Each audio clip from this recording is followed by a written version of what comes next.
Olá pessoal, sejam muito bem-vindos ao nosso podcast. Eu sou o Rafael Amaral e essa é minha amiga Giovana Fernandes. E nós somos protagonistas do podcast Conexões que Transformam. E hoje, Giovana, apresenta para o pessoal qual é o nosso convidado de hoje. Hoje nós estamos com um convidado especialíssimo, mas antes do nosso convidado, Rafa, falar do nosso patrocínio. Com o nosso patrocinador é o Grupo Capital, isso mesmo. Projetos, execuções e consultorias. Tudo que você pensar de energia elétrica é Capital. Então, hoje estamos aqui, né, com o nosso Grupo Capital patrocinando o nosso podcast. E eu te convido a conhecer a maior empresa de energia solar do Tocantins. E para falar do nosso convidado, Rafael, vamos lá? Vamos sim. Nosso convidado de hoje especialíssimo. Trouxemos, gente, um especialista de verdade.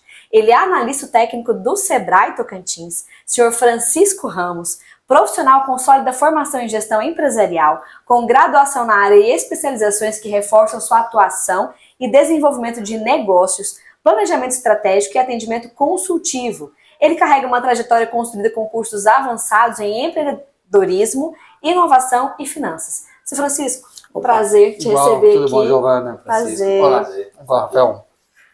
Muito bom receber o senhor aqui. Seja bem-vindo. Tá, ok. Muito obrigado. Obrigado pelo convite. Obrigado aí também. Agradeço aí que está nos bastidores aí, a Giovana. A Joyce, que me convidou aí, entrou em contato. E toda essa parte aí do Sebrae, que fez o nosso contato com a nossa imprensa aí local, nosso jornalista. E fez trazer esse conhecimento e falar de um assunto tão em voga atualmente. Aliás, sempre esteve, era financeira, essa questão de dinheiro, essa questão de finanças empresariais, né? E cada dia ela aumenta mais, até pelas as circunstâncias que está aí no mundo atual.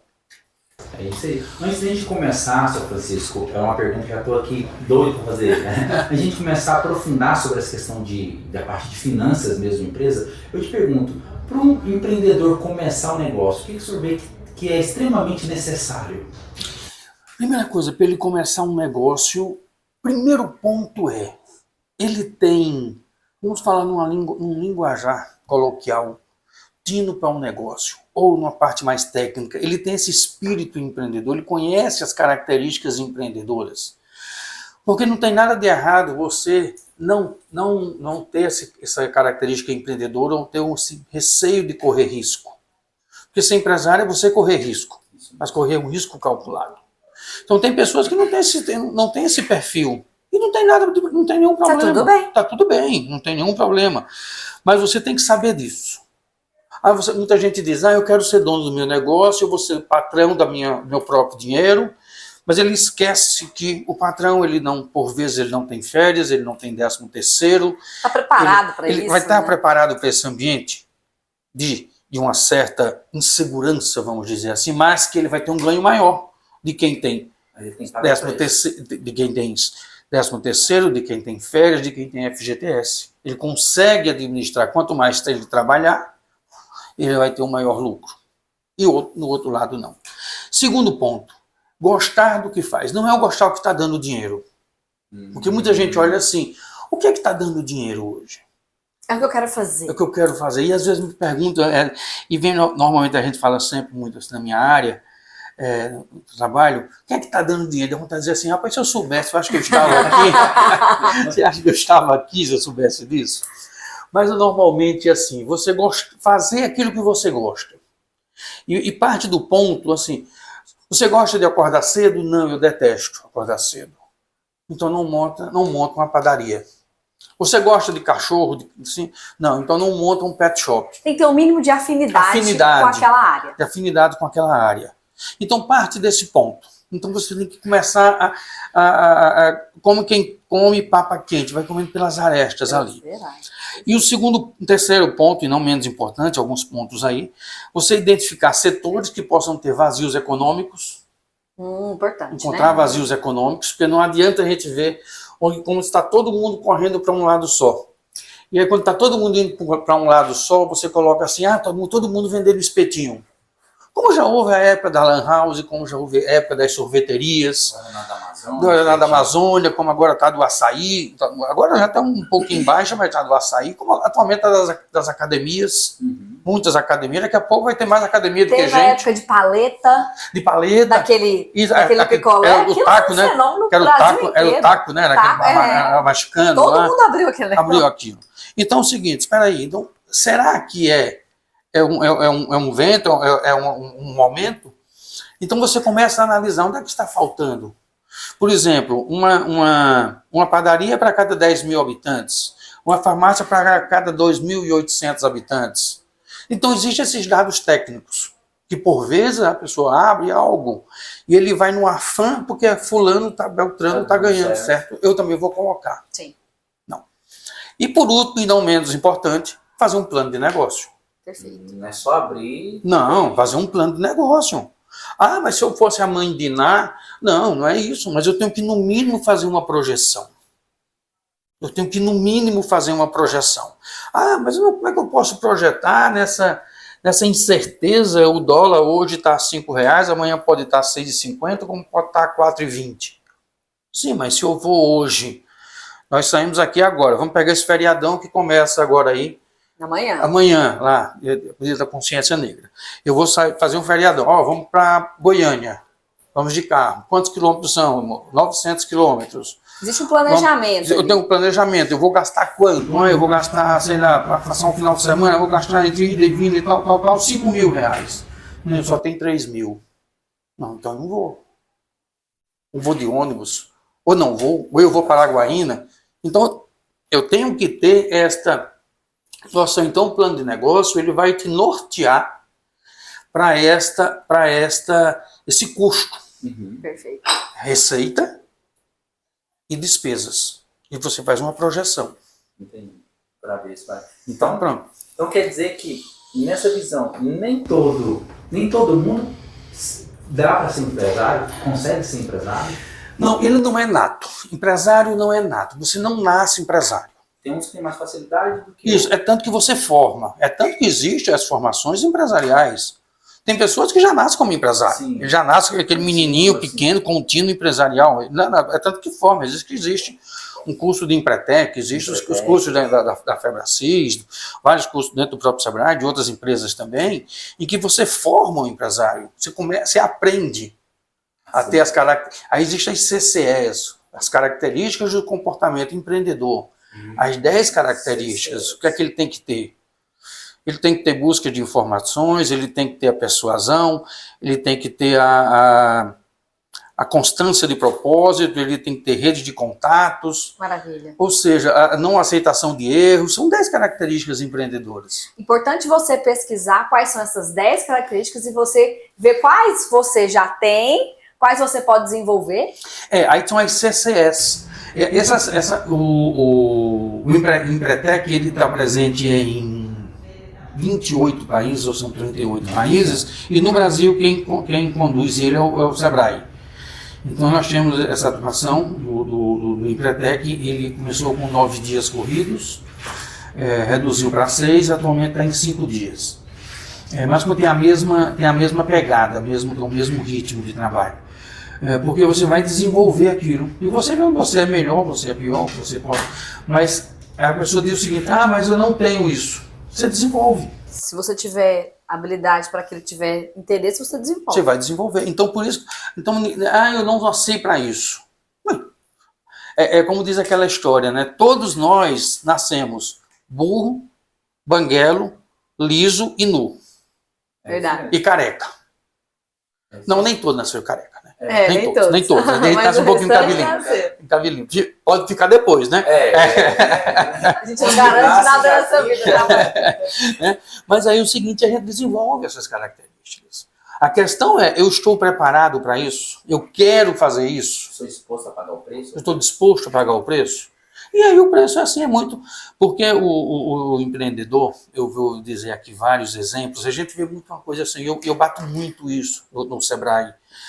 Pelo tempo de casa que eu tenho, as experiências, e às vezes a gente traz empresários de sucesso lá de fora, de outros estados, do Goiás, de Brasília, de São Paulo, do Rio Grande do Sul, e a gente não pega exemplos de empresários locais. Esses empresários locais que fizeram a diferença. E a gente pode olhar aqui em Palmas, sim, aqui vizinho nosso, aqui onde a gente está agora. Palmas do estado, tem pessoas em Araguaína, em diferentes, Gurupi, em Colinas, em Pedro Afonso. E aí você vê, cara, se ele conseguiu, porque ele ganhou a herança, não, vamos pegar pessoas que saíram ali, eles base, conseguiram. Né? E também ver onde é que erraram. Porque o erro nos faz fortalecer, nos faz mudar a roda também. Isso. Senhores, eu ouso dizer, vou parar aqui só um segundinho, que esse talvez vai ser um dos melhores podcasts que nós já fizemos até hoje. Olha a cara da Joyce ali atrás. Por quê? A gente tá com essa veia do empreendedorismo, do empresariado, buscando entrevistar pessoas, São Francisco, que falam desse ramo, porque é algo que nos apetece. E o senhor veio só para dar aula. Porque se você tem interesse de empresariar ou não sabe o que está fazendo dentro desse ramo, assiste esse podcast. Eu vou parar ele no meio aqui agora. Assiste esse podcast porque ele já começou com os pontos principais e com as características fundamentais, sim, Rafael, para você ser um empresário. Eu tenho, não tenho, quero me adaptar, quero evoluir, sim, não quero, então tem que mudar de ramo. Ou eu quero ser empreendedor, mas eu não gosto disso, já desisto logo. Se eu quero desenvolver isso, beleza, estou apto para isso. Porque eu acho que a grande sacada da vida é duas coisas. É ter fome e é ser ensinável. Se você tem fome de fazer algo e é ensinável, você consegue. Agora, se você não é ensinável naquilo, aí muda de rota. Isso é verdade. Só fazendo um adendo aqui, o senhor falou um pouco antes de erros, né? Na tua visão, você já tem muita experiência, quais são os principais erros que os empresários cometem? Tanto os que estão começando, quanto quem já está há muito tempo, já está grande. Tem um dito, eu sou nordestino, sou paraibano, e tem um dito lá na Paraíba principalmente, que apurado não é lucro. Apurado não é lucro. Ou seja, o dinheiro que você pegou, meu. O dinheiro que você pegou, o dinheiro que entra na empresa não é seu. Aquele dinheiro que entra no caixa, aquele faturamento, ele não é seu. Você tem que pagar fornecedor, você tem que pagar o governo, que são os impostos. Os colaboradores. Você tem que pagar os colaboradores, você tem que pagar o custo fixo da empresa, você tem que pagar os custos variáveis, você tem que tirar. E tem o seu prolabore. Então, o primeiro ponto é esse, você fazer essa gestão, você não pode atrapalhar. Segundo grande erro que tem, misturar a conta pessoa física e a pessoa jurídica. É um erro que acontece muito. Acontece muito. A maior parte deles começa. Maior. Então você tem que ter duas contas, você tem que ter a conta pessoa jurídica e tem que ter a conta pessoa física. Não misturar essas duas coisas. Existem vários pontos. Outro ponto. Normalmente, onde está a despesa maior da empresa, a área financeira, que é essa área que eu mais atuo, a área financeira é onde vem o reflexo de toda gestão delituosa, vamos dizer assim. Onde vem todo o efeito dela, do bom ou do ruim. Se for bom, o caixa tá beleza, tá todo mundo feliz, tá? E se for ruim, ele também estoura lá no caixa. Sim. Então é o seguinte, se ele começa a fazer uma retirada acima do que a empresa, ou a quem a empresa possa pagar, ela vai estourar no caixa. Aí o que é que ele começa a fazer? E a empresa, ele tem um faturamento aí de 100 mil reais, ele começa a fazer uma retirada de 30 mil, de 28 mil, que ele acha que aquele dinheiro todo é dele e tal, de 20 mil. E a empresa ela tem que ter um faturamento, uma retirada pro labore, e olhe lá... fluxo de caixa, de 15, de 10 a 15%, olhe lá do faturamento da empresa. Depende muito da atividade, não dá para dizer que é 10, 15%, não, depende muito da atividade dele. Se for um serviço de categorias profissionais, o custo fixo dele vai lá para cima. Porque ele tem um pagamento altíssimo de mão de obra qualificada. E assim por diante. Então, assim, um dos maiores pecados que tem é você. Aí ele começa, digamos, a faltar no caixa. A pessoa física dele onera a empresa. E começa a faltar. Digamos que seja uma empresa de comércio, varejista. Ele começa a dizer que o custo está alto, ele começa a demitir 2 vendedores dele. Aí as vendas começam a ficar ruins. Aí ele começa, em vez de vender um copo de uma qualidade melhor, ele começa a vender um copo de uma qualidade inferior. Ele começa pontos substanciais, ele vai dentro de substanciais e ele não diminui a qualidade de vida dele. Ele, em vez de estar com um carro 1.0, ele está com um carro 2.0 ou com uma caminhonete. E daí ele começa a dizer que é a empresa que está ruim, mas quem está matando a empresa é a pessoa física, é a retirada pessoal. Então, um dos erros, voltando à sua pergunta, um dos principais erros é esse, é ele confundir e ele puxar algo, ter um custo pessoal acima a quem a empresa possa bancar. E aí ele quando começa a custear. Então, isso tem que ser esse controle. Seu Francisco, o senhor consegue mensurar para mim nos últimos anos, por exemplo, nos últimos 10 anos, eu imagino que a mentalidade do empresário deve ter mudado muito. A busca por consultoria do Sebrae, a busca por direcionamento, como é que isso se deu nos últimos anos? Ela aumentou muito. É tanto que... E aí eu posso dizer por dois... Pois é, eu não estou na área da demanda de consultoria. Eu sei que a busca por capacitação, ela reduziu. A busca por consultoria, ela aumentou. Oh, que interessante. Por quê? A consultoria é o famoso chão de fábrica. Você está lá pisando. A capacitação, ela é importante, é relevante, mas você está num ambiente controlado. Sim, concordo. Você está num ambiente controlado, existe nosso espaço aqui. E a consultoria, você está lá vivenciando na hora. Lá, o consultor vai lá, está uma empresa com a máquina funcionando, com os insumos. Ou não funcionando. Ou não funcionando, é bem verdade. Com energia, com tudo mais. Né? E essa coisa está lá. Então, a busca de consultoria. Por outro lado, vem também um ponto que é o empresário na gestão dele. Ele está preocupado muito com gestão. Que então, não era uma preocupação antes. Que não era uma preocupação. E tem um dado interessante. E aí eu posso dizer, tem algo aí, mais de um quarto de século, né, quando eu comecei a minha vida profissional, há 33 anos atrás, exatamente a idade de Cristo, quando eu iniciei isso lá em 92, a cada 4 empresas que abriam no Brasil, 3 fechavam no primeiro ano. Então nós tínhamos um índice de sobrevivência muito alto. Era um risco muito alto. De 2018 para cá, acho que foi a última pesquisa, 2018, 2019. Antes da pandemia. Antes da pandemia, de cada 4 empresas que abrem, 78% permanecem abertas, 22% fecham no primeiro ano. Ou seja, teve uma virada de chave. Teve uma virada de chave. Então isso já melhorou muito. Antes da pandemia, houve uma mudança também. 52% abriam por oportunidade e 48% por necessidade. Após a pandemia ainda permanece 52% por necessidade e 48% por oportunidade. Meio equivalente. Meio equivalente, mas ela inverteu. Ela voltou um momento antes da pandemia. E daí vem o seguinte. A gestão ela melhorou, ela deu essa relevância, deu essa importância, até pelos controles gerenciais, os sistemas que tem hoje de pagamento de impostos e tudo mais, é tudo no sistema, daí, e ele tem essa necessidade, mas ainda o empirismo reina. Ele está ali para emissão de nota fiscal, a gente pensa que ele está ali analisando. Ontem mesmo, participando do evento do BNDES mais perto de você, muitos empresários eu abordei lá sobre identificar a NCG, que é a necessidade de capital de giro. Praticamente eu fiz a pergunta. Não sabe o que é. Ele não conhece, não sabe qual é a necessidade de capital de giro, que é algo fundamental numa empresa. E é algo simples de saber, uma fórmula, mas não sabe. E aí vai trabalhando como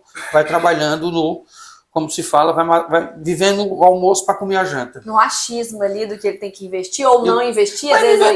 Vai vivendo hoje, e aí é aquela questão do fluxo de caixa projetado, ou seja, eu não consigo ver lá na frente. Foi o que aconteceu. Por que muitas empresas quebraram na pandemia? Justamente pela falta do fluxo de caixa. O fluxo de caixa. Talvez ele fazia até o fluxo de caixa, mas ele não tinha o caixa, ele não tinha o dinheiro, ele tinha um orçamentário, mas não tinha um financeiro. Ele não retornava o valor daquele investimento que ele fez no início. Não retornava, porque ele pegava o boleto, ele jogava lá para pagar com 30 dias, 45 dias. Mas para pagar aquele boleto ele tinha que vender hoje, mas ele não tinha o caixa. Então foi o que aconteceu. Chegou a pandemia, fecha.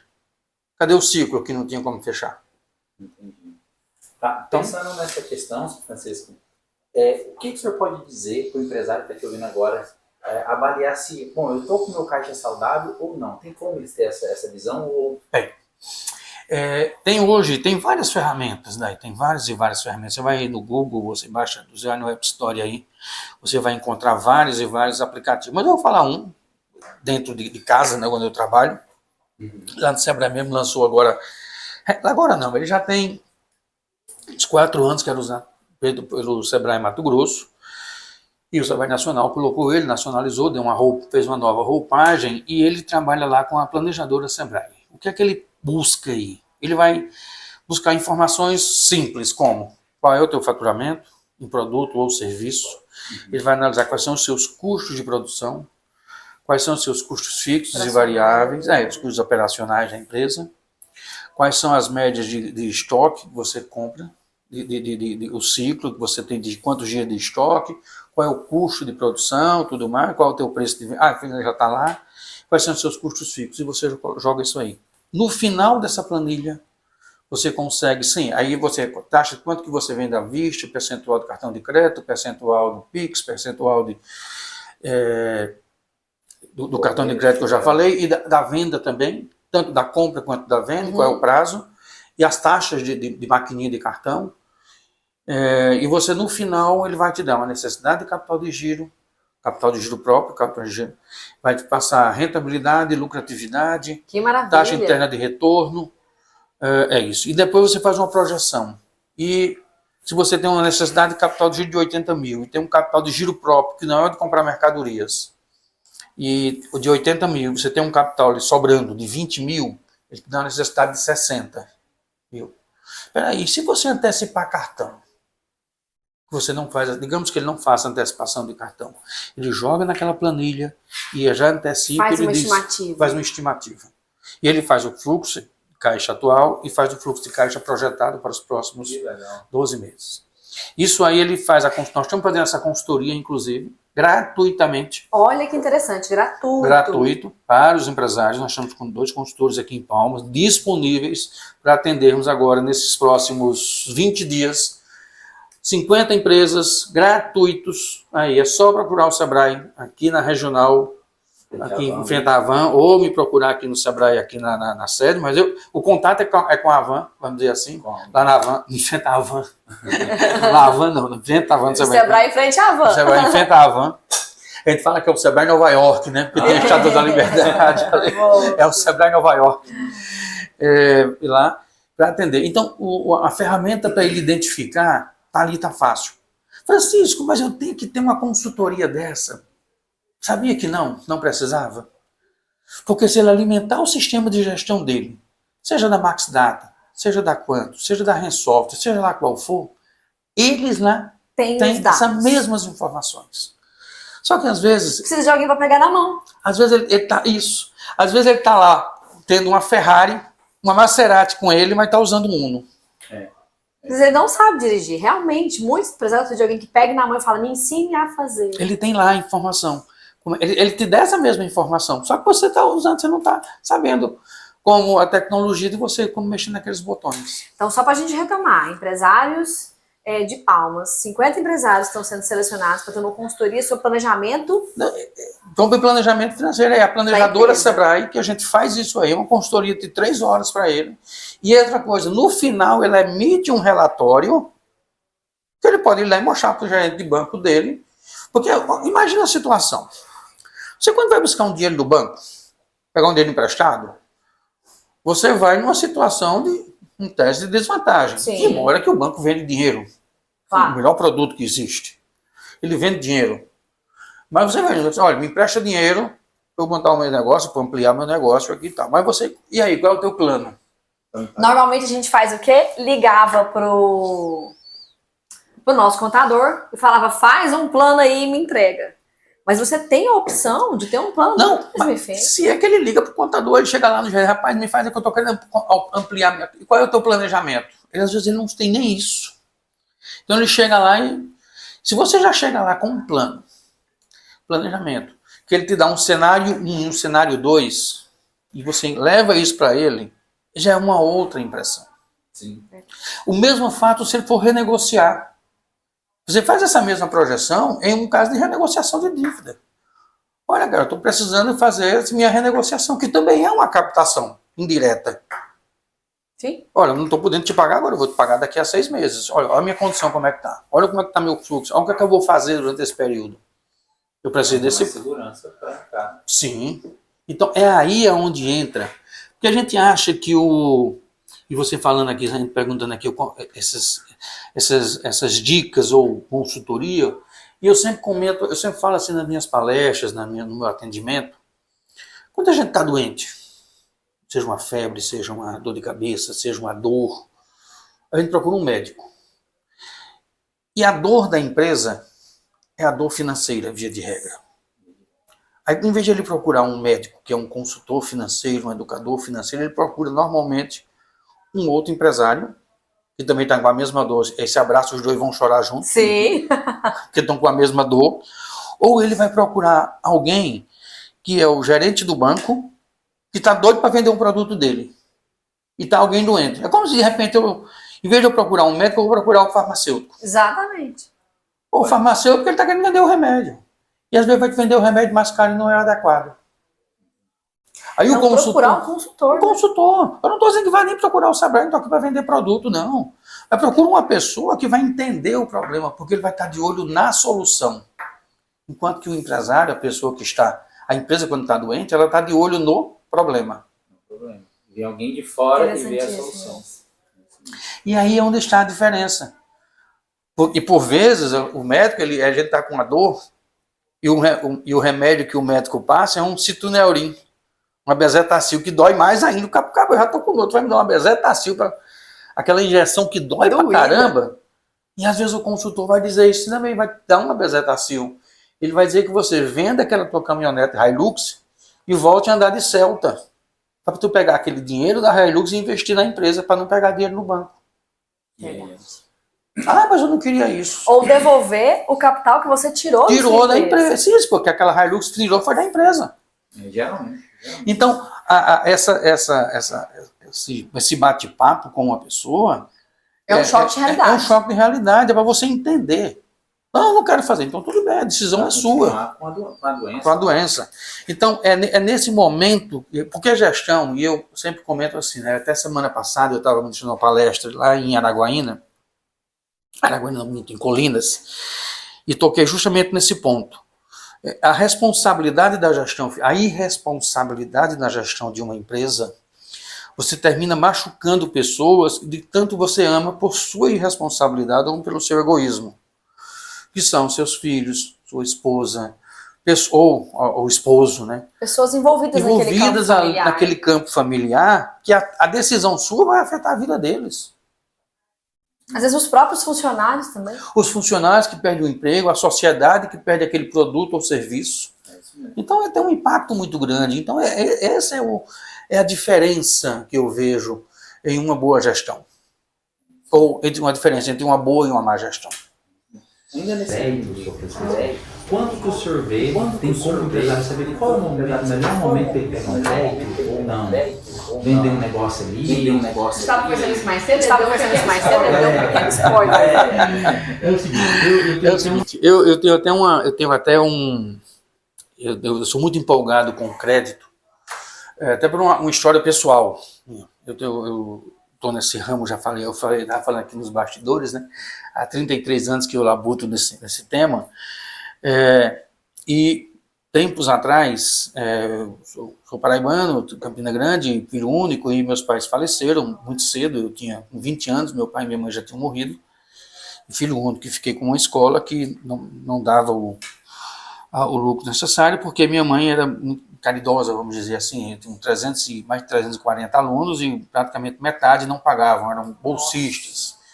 E minha mãe tinha a pensão do meu pai, tinha uma vida equilibrada, a classe média, e em Campina Grande, meu pai tinha casa de João, e quando a escola fechou, não dava lucro, perdeu a pensão do meu pai, da minha mãe e tudo mais, com 20 anos, na época, isso aí em 88. Nisso a escola perdeu, e aí eu teria que fazer um empréstimo, porque bateu o Ministério do Trabalho, então teve todo um problema de um menino de 20 anos, né? E faltou uma orientação, se eu pegava um crédito ou não para investir naquela escola. E tinha casa lá em João Pessoa, tudo tive que vender, porque bateu todo um problema. E naquele momento foi um momento adequado para ter orientação. tenha ou não crédito, tenha ou não uma orientação. Então, o primeiro passo é você ter aquela orientação no momento certo. Primeiro ponto. De um profissional certo. De um profissional certo. Isso faltou para mim naquela época, e daí a escola terminou quebrando e vim bater no Tocantins. Em um outro momento a gente conta uma história dessa daqui. História de vida. Mas daí outra coisa é o seguinte. Qual é aquele momento certo? É você identificar qual é a sua necessidade de capital de giro. Estou precisando de um capital de giro, vamos lá, 50 mil reais para a minha empresa. Mas por que sua empresa precisa de 50 mil reais de capital de giro? Se você compra copo, você vende produtos de utilidades domésticas. Você compra por 5, vende por 8. E os seus custos fixos estão na média de 25% do custo total da empresa. Sim, ela está... Por quê? Você compra com 30 dias, vende com 45. Ou não. Tal. Então, por que está faltando dinheiro na empresa? O que é que está acontecendo? Por onde que esse lucro está indo? Vamos entender. Por que faltou 50 mil? Ah, rapaz, é porque o meu custo fixo é muito alto. A minha retirada. Ou porque, no meu caso aqui é um mercadinho. O mercadinho ele compra com 8, 14, 28. E aí eu vendo aqui com 30 e 45. Uhum. Então eu tenho uma média de venda aqui de 40 dias. De recebimento, de recebimento. Né? Então eu estou tendo um gap aqui de 20 dias. Isso, então o teu problema é esse prazo de venda que você está fazendo. Porque o prazo de compra não muda. Então você está com o teu fluxo de caixa bagunçado. Ou você tem que entender o que fez a sua empresa vir necessitar de 50 mil reais. Antes de correr atrás do dinheiro. Por quê? Não, é porque estou expandindo essa área, e essa área para colocar uma seção nova de queijos e vinhos, disso aqui e tal. Ah, legal. Porque senão, se você não identificar, quando for daqui a 6 meses, 1 ano, você vai precisar de mais 50 mil reais. Entendi. E se você começar com aquela mesma forma, saindo aquele dinheiro pelo ralo, e você não percebeu o porquê, você vai estar precisando de mais 50 mil ou mais 60 mil e está devendo ao banco. Então não é que você não vá pegar aquele recurso. Aí você, vamos lá, por que aconteceu isso? Então eu tenho que primeiro sanar, ver onde é que está aquela dor, vamos corrigir esse ponto aqui. Saber se é aquele valor mesmo também. Se é aquele valor mesmo, para tentar sanar aquilo e depois ver. Segundo ponto, eu quero fazer um investimento. Eu quero fazer uma construção civil, eu quero adquirir um veículo, eu quero pegar. O capital correto para a empresa é para investimento fixo. Não, ele vai no banco e o gerente vai lá, oferece para ele um capital de giro, que é para comprar mercadoria para revenda. Certo. Mercadoria para revenda é investimento fixo. Desculpa, é capital de giro. Isso. E aí o prazo é menor, a taxa de juros é maior, a carência é menor. Agora, se eu pego para investimento, é diferente. O prazo é maior, a carência é maior e a taxa de juros é menor. É menor. Então, a grande diferença está aí. Porque às vezes ele se empolga e como cai o dinheiro líquido na conta, vamos colocar aqui 100 mil reais, que ele pegou um capital de giro, aí ele está passando ali e ele vê que ele está precisando de 2 motos para fazer entregas aí na empresa dele. Vamos dizer, uma distribuidora de gás. Aí ele foi lá e comprou 2 motos, 2 CG. E ele pagou lá 50 mil, 25 mil cada uma. Ele mobilizou um capital. Aquilo demora a retornar. E daí, quando ele depois vai pagar o banco, ele vai dizer o seguinte, o gerente dele diz, não, gaste como quiser. Não. Aquilo tem recurso de financiamento para aquilo ali, que é a taxa mais baixa. Então, você não pode misturar. Capital de giro é uma coisa, investimento é outra. E o empresário normalmente não sabe disso. Usa o capital de giro para investir. Para investir. E aí é o seguinte, uma questão de planejamento. E de conhecimento. É a questão de planejamento, não a questão de planejamento. O planejamento ele é crucial. Por quê? Por exemplo, nós vamos chegar... nós vamos ter no meio do ano que vem, nós vamos ter temporada de praias. Sim. Então, digamos que eu tenha dono ali, vamos pegar aqui o paredão ali, a Praia do Funil. Pô, eu quero lá ampliar, eu sei que vai ter um movimento de praia, eu vou estar aqui na temporada, a praia aqui é permanente, mas o movimento aqui aumenta bem, e eu quero construir alguns quiosques. Então eu posso entrar agora, falar com a pessoa da Fugetur, lá com o diretor da Fugetur, estava falando com ela agora há pouco, da Fomento, e entrar com ela, que eu posso entrar com um projeto de financiamento para construir 4, 5 quiosques lá, de pessoas lá para dormir lá, ou de chalés. Então pronto, eu posso fazer isso lá e fazer um planejamento para quando for em junho, quando for em abril do ano que vem, esteja liberado, março, abril do ano que vem, esteja liberado, e constrói está lá. Mas não, quando chegar em abril ou maio do ano que vem, eu vou lá, o dinheiro não vai sair no período, ele vai lá no banco, pega um capital de giro e faz. Que sai rápido e faz. E é um dinheiro mais caro, que eu falei, você não já sabe o que vai fazer? Outro ponto, e finalizando, abrindo aqui para vocês. Você vai fazer agora, nós chamamos 13º. Sim. Passou 20 de novembro, amanhã, 20 de novembro, é o dia de pagar a primeira parcela do 10º. E 20 de dezembro, a segunda parcela. Poxa, eu tenho 10 funcionários que eu pago em média R$2.000.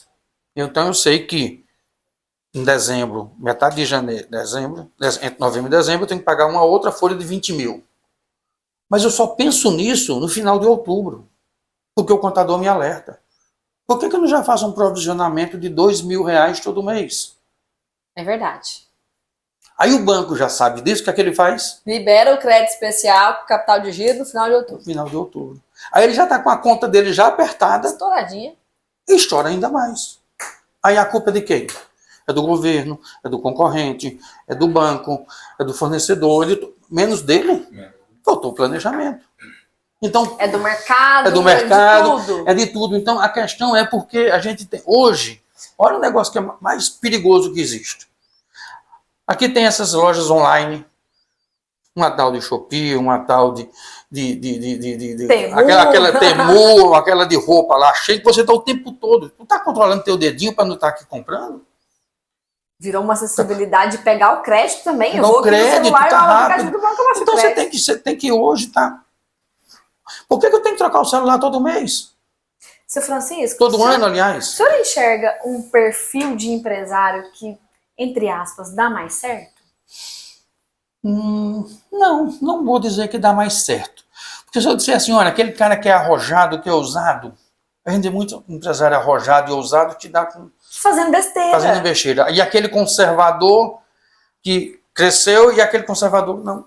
Tem vários perfis, é como investidor. Tem um investidor ousado, tem um conservador, mas eu sei que o empresário ele é o seguinte, é aquela pessoa que ele não pode ser nem tanto ao céu, nem tanto à terra. Ele não pode ficar parado no tempo, dizendo que eu não vou usar um celular. O Francisco falou, não, ele usa o celular, não tem nenhum problema. Não tem nenhum problema de vez em quando você ir lá e comprar algum produto lá pelas suas lojas online, não tem nenhum problema. Você tem que ter com parcimônia, nem tanto ao céu, nem tanto à terra. Então é você ter um controle. A melhor forma que existe é você fazer gestão. Então a questão do perfil do empresário é ele ter as informações aqui. Usa o celular, por favor. Isso mesmo. É como você diz, não use internet. Use internet. Mas eu vejo assim, Rafael, que ele tem que ser usado, ele tem que ser motivado, ele tem que ser engajado, mas ele tem que ser capaz de seguir planejamento. Sim. Ser capaz de seguir o que planeja para a gestão, ou de pensar na gestão, e não agir só no imediato, porque às vezes vai no Sebrae, faz um planejamento desse e a pessoa não segue. Sim, o planejamento é crucial. Mas tem muito empresário que não segue. Mas o planejamento ele é sine qua non, ele é sine qua non para a atividade. O planejamento é tanto que o planejamento ele é como base de ser escrito a lápis, vamos colocar assim. Porque a rota ela pode ser alterada, mas eu tenho que saber mais ou menos por onde ir. Se eu vou daqui para Goiânia, a gente vai por onde? A gente vai pela Belém, Brasília, ou a gente vai aqui, entra por Dueré para sair lá em São Miguel do Araguaia? Belém, Brasília não dá para me seguir, eu tenho que retraçar a rota. Mas eu tenho que saber como é que eu vou fazer. Eu vou dormir aonde? Se eu sair daqui, esse horário aqui, eu quero parar para dormir aonde? Eu tenho que ter um planejamento. Então, na vida, não dá para a gente ir se trabalhando. Imagina um segmento empresarial. Então, depois dessa conversa, Giovanni, o que eu vejo? A maioria dos empresários quebram, as empresas não evoluem justamente porque não tem planejamento, não querem fazer um negócio certinho, organizado. Fazem ou não seguem? Isso mesmo. E ele vai muito assim, é coisa do empirismo, eu sou muito empírico aqui, eu tenho minha experiência, eu sei fazer esse negócio aqui há 30 anos, mas de repente tu tá 30 anos atrasado. Tá 30 anos errando do mesmo jeito. Não tem, olha, eu trabalho nessa parte aí com gestão, dando pitaco na vida dos outros há 30 anos, o pessoal vai fazer o quê? Vamos montar uma empresa para dar, quando eu sair do Sebrae, montar uma empresa para continuar dando pitaco na vida dos outros, sendo consultor, uma empresa de consultoria. Agora, o que é que a gente tem que fazer? Eu tenho que me aperfeiçoar. Por exemplo, eu demorei a colocar o aplicativo do banco no meu celular, eu queria muito ir lá no caixa eletrônico. Mas eu ainda, mesmo trabalhando na área financeira, coordenação de acesso a crédito e serviço financeiro, mas ainda ando com cédula na minha carteira. Eu não deixei de andar com cédula. E tem um ponto aí, eu vou trazer aqui, mudando um pouquinho da nossa rota, as pessoas, Francisco, cédula? Tá, que é cédula? A gente tem um celular e a gente tem aqui. Tem o cartão. Sim, mas tem um conceito que na Suíça, na Suécia, na Holanda, muitos desses países, eles utilizam cédulas, estimula o uso da cédula para você saber o valor do dinheiro. Oh, excelente. Eu estava lá em casa, eu tinha guardado um dinheiro, estava lá no cofre, e tirei lá R$500 e deixei na carteira. Hoje eu troquei a última cédula, R$100, só um mês. Para gastar esses R$500, a gente te dá uma dor quando você vai pagar algo. Você sente o valor do dinheiro na hora do troco. E você pagar um produto de R$100, você vai comprar um produto de 100, R$200. Aqui na Shopee você não sente quando você faz clic, clic. Isso. E quando você vai lá pagar, quando você tira a cédula e você paga, então lá ele estimula para que é uma educação financeira. Que fantástico. Entendeu? Então eles estimulam isso. E com esse endividamento que tem hoje, é muito fácil. Você chega lá e passou o celular. Puf. Acabou. Agora, quando você pega a cédula e você tira o dinheiro e você paga, Francisco, deixa de ser arcaico. Você sente o peso do valor. Sente o peso do valor. Não estou sendo arcaico, eu estou dizendo o seguinte, é você sentir. E quando você sente aquilo ali, você diz, rapaz, eu estou gastando muito, eu tenho que segurar. Rapaz, essa bolsa é R$900. Isso. Agora pega R$900, né? bota nota 100, uma em cima da outra. Aí você vê ali o tanto e você diz. Então tem esse sentido. E voltando ao que você perguntou sobre crédito, eu sempre digo o seguinte: você está precisando de muito dinheiro, você está precisando de dinheiro, você está lá desesperado. Não vai no banco naquele momento. Calma. Vai no Sebrae. Não, procura um consultor, procura outra pessoa, vai no dia seguinte. Porque se você for naquele momento, você vai fazer besteira. Vai pegar às vezes mais do que precisa. Mais do que precisa. O cara vai te passar e você não vai conseguir raciocinar. É como você está se afogando. O cara te joga uma boia e se agarrar na primeira que você vê. Então calma, não vai. É como você for comprar, você vai passando aqui numa loja de eletrodomésticos e está lá em 12 vezes sem juros, tal. Aí você vê aquela televisão grande de 60 polegadas, que não cabe nem direito na sua sala. Aí você vê aquilo lá e você diz, mas eu vou lá comprar. Não, deixa para comprar amanhã. Verdade. Que aí quando chegar amanhã a vontade já passou. Já passou e você raciocina mais. Porque é como fazer feira com fome. Uhum. Se você for fazer feira com fome, você faz besteira. Então não vai. É engraçado, Ilana, que é uma dica tão simples que resolve. Rafa, simples, que era muito utilizado antigamente, a gente foi perdendo esses princípios. Uhum. Francisco, uma pergunta que muitos empresários têm, a gente até falou um pouco antes já sobre isso, mas o que você pode dizer mais sobre como não misturar minhas contas pessoais com as contas da empresa? Que dicas você pode dar nessa prática? Definir o Prolabore. Definir qual é a sua retirada mensal. Mas aí deixa eu só fazer meio que o advogado do diabo. Eu sou empresário. Faça porque eu tô te incentivando mentalmente aqui. Estou começando agora, um exemplo, não tenho muito caixa e eu preciso de tirar o dinheiro da empresa para me manter. Não tem como fazer isso. Que dica dá? Porque isso é a realidade de grandes brasileiros, a maioria. Tudo bem. Primeira grande pergunta é, quanto que você pagaria para uma pessoa fazer o trabalho que você faz aqui na sua empresa? Rapaz, eu acho que eu pagaria, sei lá, R$3.000. Um exemplo. Então, o seu salário aqui seria de R$3.000. E qual a minha renda como empresário, como dono do negócio? as sobras da empresa, o lucro que você vai tirar. Então, digamos que essa empresa, uma empresa XPTO, essa empresa que ela fatura, vamos colocar aqui, R$30 mil por mês, ela tira um custo operacional dela aqui, no geral aqui de R$20 mil, ela tira mais aí, digamos, tem 2 sócios, vamos colocar aqui 3 mil para cada um, vamos colocar aqui, e sobrou 4 mil. Desses 4 mil, decide que 50% reinveste para a empresa e 50% distribui de lucro para os empresários. Então, sobrou aqui 4 mil. 2 então, mil está reinvestindo. 2 mil está reinvestindo e 2 mil para cada um. Um exemplo. Estou dizendo, eu estou partindo aqui do princípio que sejam vocês dois aqui. Para a gente poder entender bastante. Assim. Entendeu? Sejam aqui, estou sendo um pouco bem didático aqui. Então, coloca aqui 1.000 para cada um. Ah, Francisco, eu trabalhar aqui para ganhar só 3 mil por mês, sim. Empresário? Sou empresário, sim, meu amigo, mas essa é a média do empresário brasileiro. Mas isso... E quem disse que ser empresário é fácil? Aonde que está escrito que ser empresário é fácil? Então, é bíblico, né? Quanto mais lhe dá, mais lhe é cobrado. Mas se você não está ainda dando tanto quanto a isso, não está chegando, o que é que tem que ser feito? Ah, mas eu posso fazer isso aqui, vou trabalhar aqui, vou trabalhar aqui. Sim. Então, a realidade é essa. Primeiro ponto. Então, voltando à pergunta original, definir o seu prolabore. E como é que eu defino o prolabore? Quanto que no mercado uma pessoa faz mais do que eu estou trabalhando, ele receberia. Tá. Aí você vai ver que negocia com você mesmo. Isso, aí você tem que ser... Aí tem que ser aquela pessoa... Olha, essa escola, que era da minha mãe, quando ela era viva, quando eu cheguei para ela lá, eu estava iniciando na faculdade, mãe, vamos olhar aqui essa escola. Aí fui lá com ela assim para frente de lá. Olha a escola. Tá feia, né, meu filho? Digo, tá feia. A senhora me matricularia aí? Não. É que tem que mudar. Então, às vezes, você tem que sair e você olhar de fora. Ter aquela análise crítica ali. O que é que eu tenho que fazer?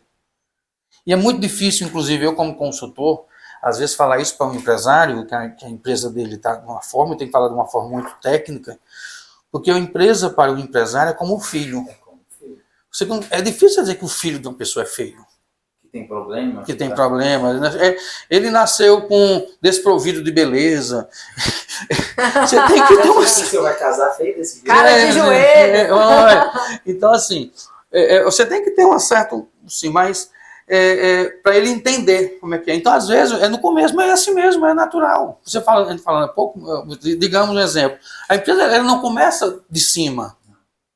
Porque, para enricar, a gente, eu digo por mim, né? Aqui vocês aqui estão milionários aí. Não, quase. A gente está bem no caminho. Tá aqui. Mas quais são as maneiras de enricar? Nascer numa família rica. Essa é a pergunta chave do dia de hoje. Vai, nascer numa família rica. Já queimei. Acertar. Calma, às vezes vem um tio aí que você nem sabe. Casar com uma mulher rica ou casar com um homem rico. Vou de novo. Ganhar na loteria. Ainda não. Essa aí na loteria difícil. Mexer com algo ilícito, droga, roubo, tudo mais. Infelizmente eu sou impossibilitada. O risco é alto, o risco é muito alto, entendeu? O risco é muito alto, não vale a pena, os princípios, não vale a pena, o risco é muito alto. E os quinto aí é trabalhando. É o que a gente escolheu, então vamos ter que ralar, viu, meu amigo? Vamos ralar. Isso que eu falei pro senhor que tá bem próximo.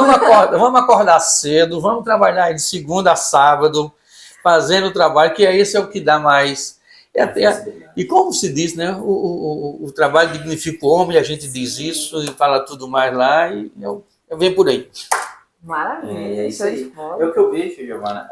Os empresários do que a gente rala, nós empresários, né? A gente acha que quem tá fora acha que é fácil, acha que só é glamour. É glamour, mas a gente sabe que é puxado. O empresário que tá aí também sabe o que é difícil trabalhar, ser o primeiro a chegar, o último a sair.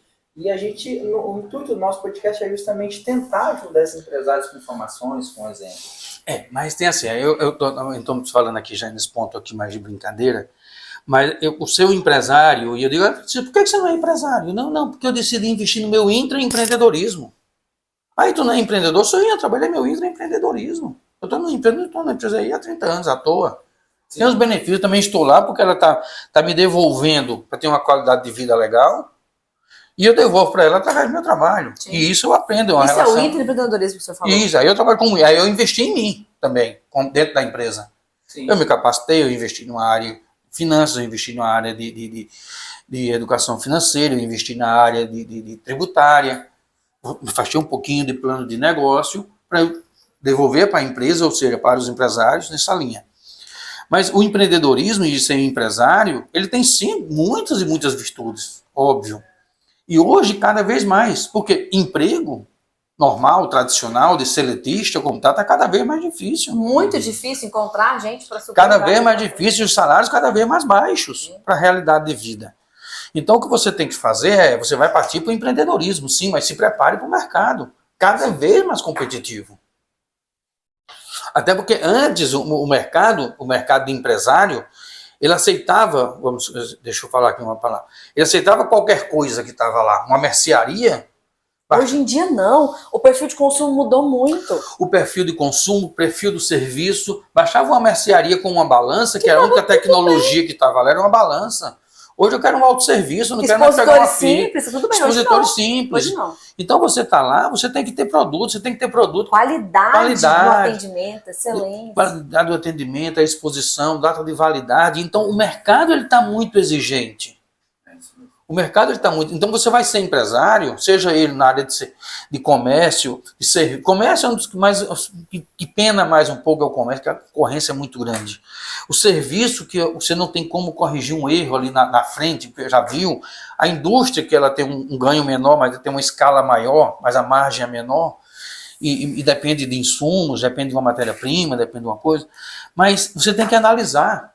Então, quando eu falo que a importância e fala aqui da gestão, mas ela tem um resultado muito maior do que você ficar como empregado e não tem nenhum problema também, repito, mas que ele vai te dar um maior retorno, desde que você tenha... uma dedicação compatível com o retorno que você quer. Isso. Uma pergunta meio aqui à mente, a gente vê que cada dia mais, que o senhor falou, os empresários estão aumentando, a quantidade de empresários e palmas e tal. E o senhor vê que isso vai continuar aumentando, vai dar uma regredida, porque não acho... Quais são as previsões? Não, eu vou dizer que o MEI, hoje nós temos no estado 140 mil empresas aqui no Tocantins. Destas, 82 mil são MEI, entre MEI, ME e EPP.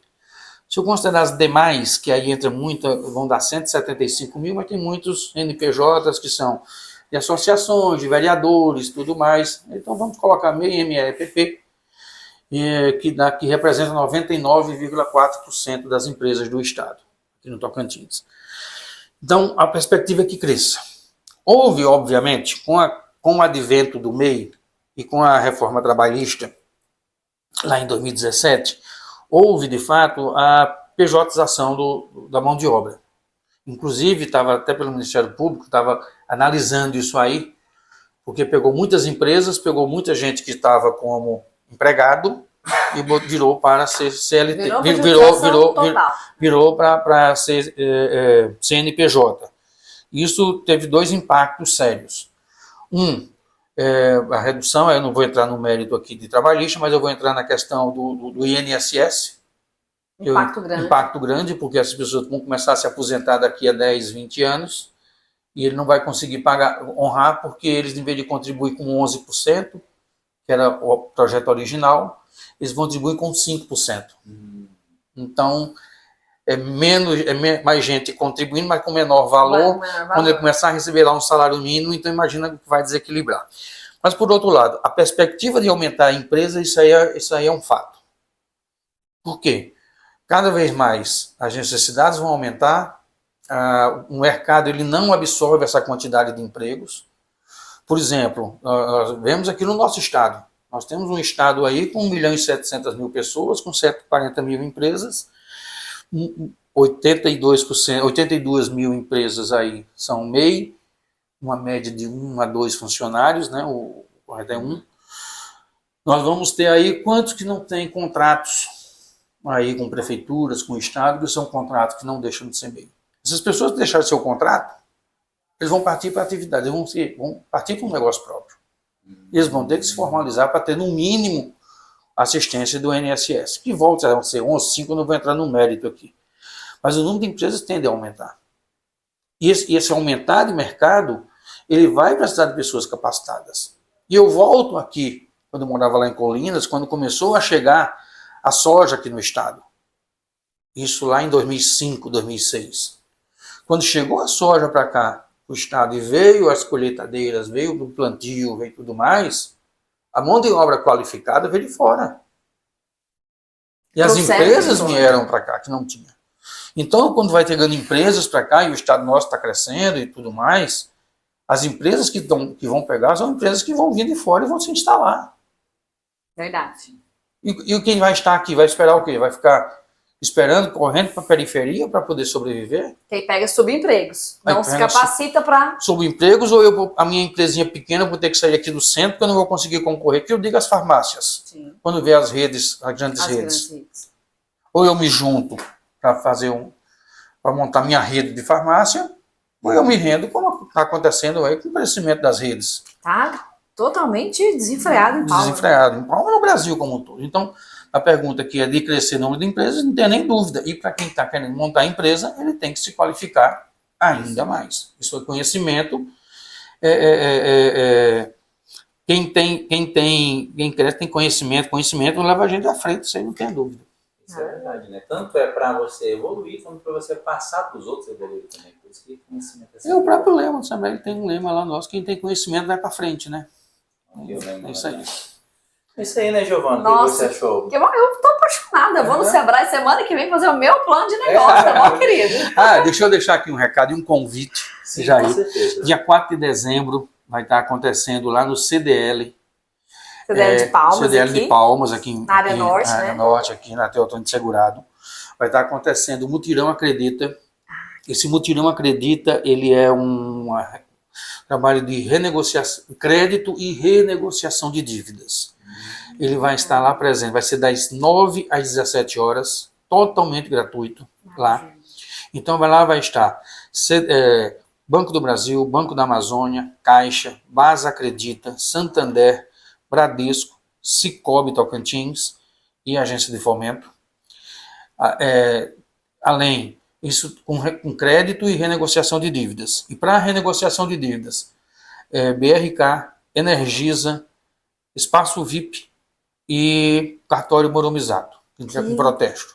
Durante todo o dia. E durante o dia, e às 9h30 da manhã, nós vamos estar com o palestrante Teco Medina, aquele comentarista da CBN, vai estar lá falando sobre investimento micro e pequena empresa, o assunto é dinheiro.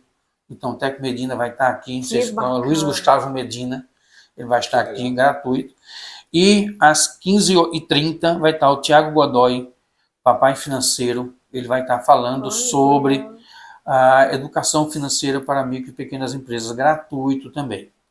Então, é um evento muito bom, muito importante para o empresariado aqui de Palmas. Eu vou deixar aqui com você, eu vou mandar aqui para vocês aqui o card e tudo mais, e vocês publicam aí para vocês colocarem. Tá? Fica aí o convite para todos que vão estar nos ouvindo, né? Para participarem desse evento. Maravilha. E outra coisa, uma pergunta, para quem quer entrar em contato com o Sebrae, tem algum número no Instagram? Tem, o 0800 570 0800. O Instagram, me perdoe agora aí, mas acredito que seja arroba, eu acho que seja arroba Sebrae TO. Imagino que seja arroba Sebrae TO. E o 0800 570 0800, né? Escritório do Sebrae aqui em Palma, atendimento a cliente, a enfrentar a van, no nosso Sebrae em Nova York. A gente pode ir presencialmente ali. Isso, presencialmente, tem um atendimento de segunda a sexta, das 8 às 18 horas. Então ficam 2 convites maravilhosos para você, empresários aqui de Palmas. Primeiro, dia 4 de dezembro no CDL, né? Renegociações e créditos.